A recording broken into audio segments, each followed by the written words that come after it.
మన ప్రభువును రక్షకుడైన యేసుక్రీస్తు నామములో మీ అందరికీ శుభాలు. మీ అందరూ బాగున్నారా? మరలా చాలా దినాల తర్వాత ఈరోజు దేవుని యొక్క వాక్యం ద్వారా మీ మధ్యలోనికి రావడం చాలా సంతోషకారణంగా ఉంది. ఈరోజు మనందరికీ తెలుసు, ప్రపంచం అంతా కూడా శుభ శుక్రవారాన్ని జరుపుకుంటా ఉంది, గుడ్ ఫ్రైడే. మీ అందరికీ కూడా గుడ్ ఫ్రైడే శుభాలు తెలియజేస్తా ఉన్నాను. గుడ్ ఫ్రైడే అంటే ఏంటి? దీన్ని ఎందుకని క్రైస్తవులు ఆచరిస్తూ ఉంటారు అనేటువంటి ప్రశ్న మీలో కొంతమందికి ఉండి ఉండొచ్చు.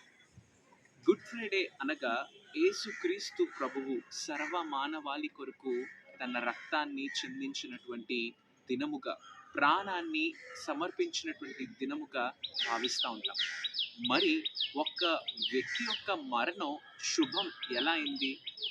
ఈ లోకంలో ఎవరైనా చనిపోతే అది చాలా దుఃఖపడే దినంగా మనం చూసుకుంటూ ఉంటాం.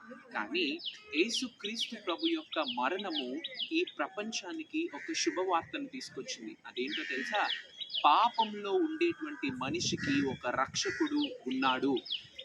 ఎవరైతే సర్వ పాప పరిహారార్థం రక్త ప్రోక్షణం అవశ్యం అనేటువంటి మన వేదాలలో కూడా మనం చూస్తూ ఉన్నాం. అంటే ఈ సర్వ ప్రపంచంలో ఉండేటువంటి మానవాళి అంతా రక్తాన్ని చెందించడం, ఒక వ్యక్తి యొక్క రక్తం చెందించడం ద్వారా మాత్రమే రక్షణ కలుగుతుంది అనేటువంటి పదాన్ని, అనేటువంటి అర్థాన్ని యేసుక్రీస్తు ప్రభువు 100% జరిగించడం మనం చూస్తూ ఉన్నాం. ఈ ప్రపంచంలో మనల్ని ప్రేమించేవారు అనేక మంది ఉండుండొచ్చండి, మిమ్మల్ని ప్రేమించేవారు కూడా ఉండుండొచ్చు. కానీ ప్రాణమంతగా ప్రేమించేవారు బహుశా చాలా తక్కువ మంది ఉంటారేమో. యేసుక్రీస్తు ప్రభు యొక్క ప్రేమ నీ కొరకు, నా కొరకు తన ప్రాణాన్ని అర్పించింది. మన పాపాల విషయమై, మన అతిక్రమముల విషయమై ఆయన మరణాన్ని రుచి చూశారండి. ఎందుకో తెలుసా? ఆయన మనల్ని ప్రేమిస్తున్నాడు కనుక. ఈ గుడ్ ఫ్రైడే సందర్భంగా ఆయన శిలువ మీద పలికినటువంటి 7 మాటలలో మొదటి మాటగా ఉన్నటువంటి తండ్రి, వీరేమి చేయుచున్నారు, వీరు ఎరుగరు గనుక వీరిని క్షమించమని చెప్పెను అనేటువంటి మాట మనకి పరిశుద్ధ గ్రంథంలో ఉంది.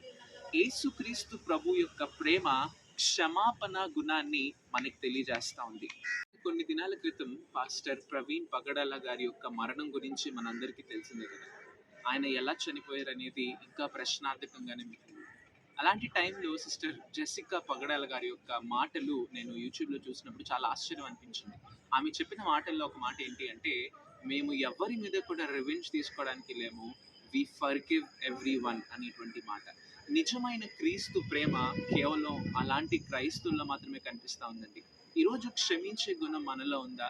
మన కుటుంబీకులు కానివ్వండి, మన పట్ల దురాలోచన కలిగిన వారు కానివ్వండి, మనకి ఎనిమీస్గా ఉండే వారిని కూడా ప్రేమించమని దేవుని యొక్క వాక్యం సెలవిస్తూ ఉంది.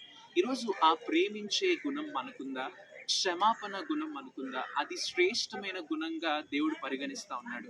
యేసుక్రీస్తు ప్రభు వారు కూడా అంత హింసించినప్పటికీ, అంత బాధించినప్పటికీ, అంత ఘోరంగా ఆయనను అవమానించినప్పటికీ ఆయన చెప్పిన మాట ఏంటో తెలుసా అండి? తండ్రి, వీరేమి చేయుచున్నారో వీరెరుగరు గనుక వీరిని క్షమించు.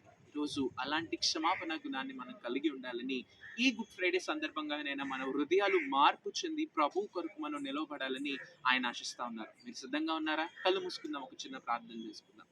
పరిశుద్ధుడా, పరలోకమందున్న మా తండ్రి, నీకు స్తోత్రాలు. దేవా, ఈ గుడ్ ఫ్రైడే సందర్భంగా మేమందరము కూడా ప్రభా నీ ప్రేమను క్రియల్లో చూపించే వారిగా ఉండుటకు నీ కృప దయచేయండి. సిలువ మీద నువ్వు పలికిన ఆ 7 మాటలలో మొదటి మాటని మేము ధ్యానించి ఉండగా ప్రభా, ఆ క్షమాపణ గుణాన్ని మా అందరికీ అనుగ్రహించండి.